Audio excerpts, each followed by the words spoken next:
Hey guys, back with another Borderlands video, and today I figured it would be pretty interesting to talk about why some people just don't seem to like Borderlands. As a fan of the Borderlands franchise, I've always thought it's kind of weird why people just don't like the game.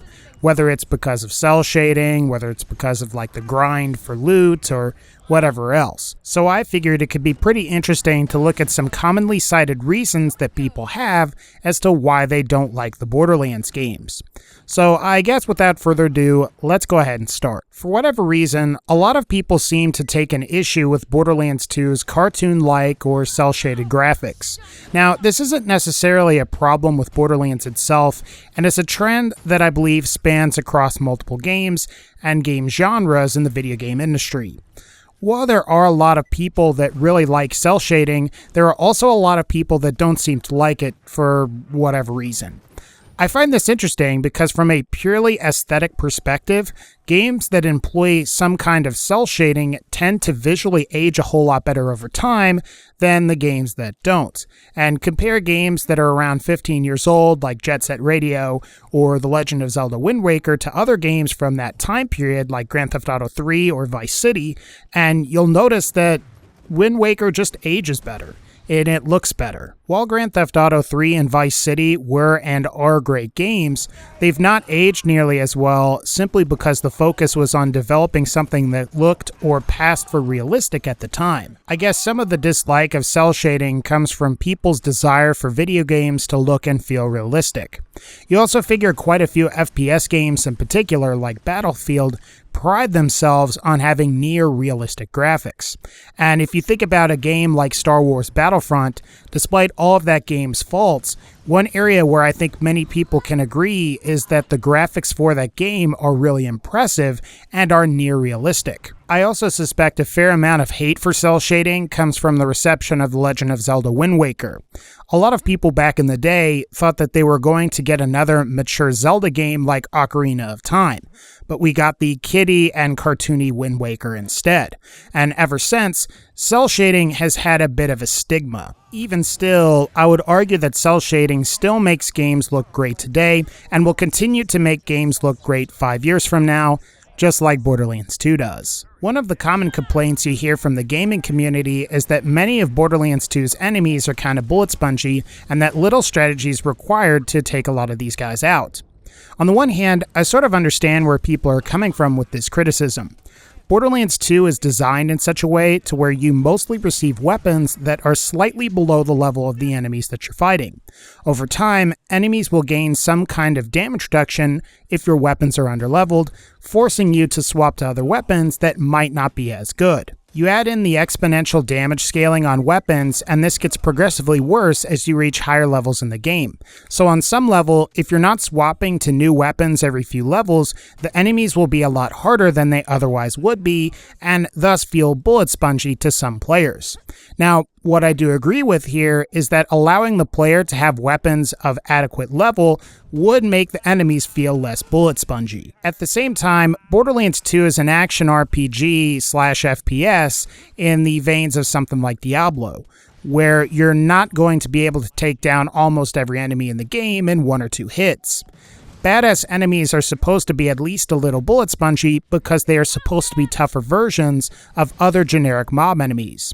Knowing that badasses are tougher adds some tension to combat because you know that they're going to be a lot tougher to take down. On some level, the same thing goes with bosses, as you know that you're going to need to unload a lot of ammo into them before they go down. My thinking is, you're going to have damage spongy enemies in RPGs from time to time, as it kind of comes with the territory. If you think about how you progress to a higher level area in an RPG, the enemies that you fight in that area are usually harder because they have both more health and deal more damage. If they didn't have more health or deal more damage, you might as well be in the previous area. While this could go along with somehow enemies are bullet spongy, one criticism of Borderlands 2 is that there are fairly high difficulty spikes between some of the difficulties. While normal and true Vault Hunter mode aren't so bad, Ultimate Vault Hunter mode can prove to be pretty treacherous during your first time. I would argue that UVHM was probably a little too hard at first, especially if you're used to true Vault Hunter mode where you don't have to always have enemies slagged or you don't always have to perform criticals. I also think the 4 times health was a little ridiculous for most generic mobs in UVHM, and I also think it was a bad idea to have enemies with constantly regenerating health. Things got bad enough to where certain weapons simply couldn't deal enough DPS in order to counteract the enemy's health regeneration. So when it comes to criticisms, I do think that the difficulty spike between True Vault Hunter mode and Ultimate Vault Hunter mode was too high. Another criticism of Borderlands 2 in particular is how low the drop rates were. Now, for the past 2 years, Gearbox has had higher drop rates for Borderlands 2 than they did in the past. So at least now, you don't have to spend quite nearly as much time trying to farm for specific items. With this said, I do agree that the drop rates in the past were pretty awful. You could spend hours farming bosses for the specific pieces of gear that you wanted or needed, and that kind of grind can definitely wear on you. At the same time, if you have bosses that drop specific items, you don't want players to get these items extremely quickly. Let's say if you farm the warrior for the conference call and you had a roughly 1 in 10 chance that you would get a conference call. If you ask me, that's probably a little too high, especially if you've perfected your ability to kill the warrior in under a minute. However, if you had a 1 out of 15 chance or a 1 out of 20 chance of getting a conference call from the warrior, and it takes you about 1 to 2 minutes to kill the warrior each time, that's about 30 minutes of playtime to get a specific legendary weapon. With this said, I do think it would have been better for Borderlands 2 if Gearbox had more frequent random legendary drops.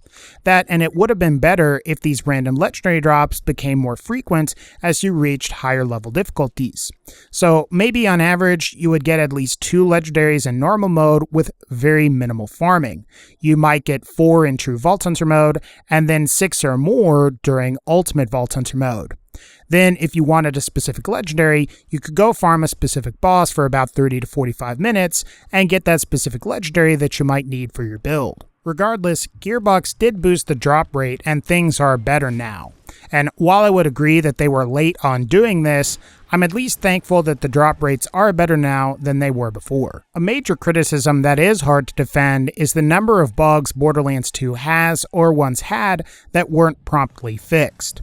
While there were some hilariously overpowered and occasionally fun glitches like Evil Smasher or weapon merging, there were a lot of undesirable bugs in the game.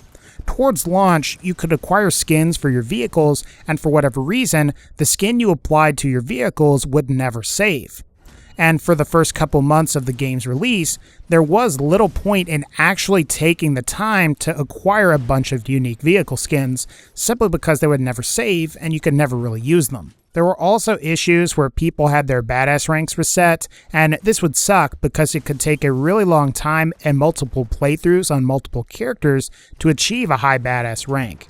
And to see all of your hard work disappear like that would have been incredibly frustrating. While the badass rank bug was fixed relatively quickly, the biggest problem with all of this was that many bugs took forever to get fixed when they should have been a much higher priority. For example, having vehicle skins saved properly should have worked at launch, and if it didn't, the issue should have been fixed within the first 2 months of Borderlands 2's release. On some level, while I suppose one could argue and say that small things like these aren't that big of a deal, it's a combination of not having vehicle skins work right, having projectiles that don't function properly, and how certain items wouldn't properly scale with the player's level. And really, all of these individual things on their own may not be so bad, but when combined with other small individual issues, it's pretty easy to get frustrated. I also think a fair amount of hate for Borderlands comes from some high-profile flops from Gearbox Software, particularly when it comes to both Duke Nukem Forever and probably most notably Aliens Colonial Marines.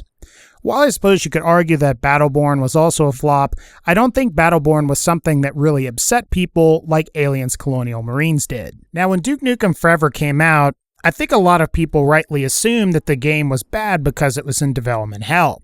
After all, and to Gearbox's credit, Duke Nukem Forever was a game that had been in some form of development hell for the past 14 years, and to finally have the game release at all was nothing short of a miracle. So I think most people just assumed it was a bad game and they moved on. And when Borderlands 2 came out and got great reviews, a lot of people assumed correctly that Duke Nukem was just a fluke. Then Aliens Colonial Marines happened, Not only did the game receive poor reviews from critics, but the game was also mired in controversy. While Gearbox's name appears on the cover, a lot of the development for Aliens Colonial Marines was outsourced to other companies. On top of that, there was a class action lawsuit filed that claimed that both Gearbox and Sega had engaged in false advertising by showing demos and gameplay footage that wasn't representative of the final product. I would say that the Aliens Colonial Marines debacle is what has made many people wary of Gearbox ever since. Still, Gearbox has been involved with several projects since Aliens Colonial Marines that have gone fairly well. While not as good as Borderlands 2, the pre-sequel was relatively well received.